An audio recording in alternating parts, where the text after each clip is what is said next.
Boston, Hambourg, Rome et maintenant Paris, la capitale française est officiellement candidate aux JO de 2024.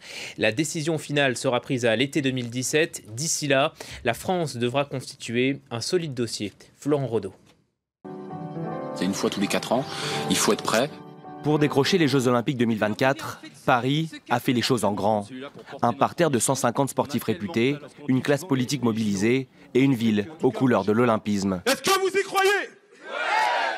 Après 2 échecs récents, en 2008 et 2012, la maire de Paris, Anne Hidalgo, veut faire de cette candidature une réussite pour la capitale française.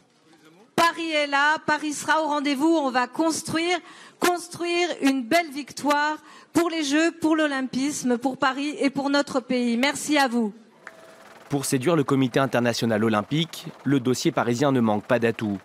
Le principal, 80% des infrastructures existent déjà, comme le Stade de France, qui accueillerait la cérémonie d'ouverture. Roland-Garros, le Parc des Princes ou encore le Palais Omnisport de Paris-Bercy seront rénovés pour l'occasion. Avec un budget de 6 milliards d'euros, Paris est largement en deçà des sommes investies lors des 2 dernières éditions. 11 milliards en 2012 pour Londres et plus de 30 milliards en 2008 pour les Jeux de Pékin. On a tout ce qu'il faut pour accueillir et donc on est capable de produire des jeux sobres qui ne coûtent pas trop cher. C'est une demande du CIO.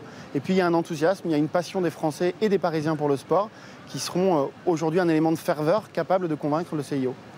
Preuve de la détermination parisienne, les festivités du 14 juillet prochain seront placées sous le signe olympique.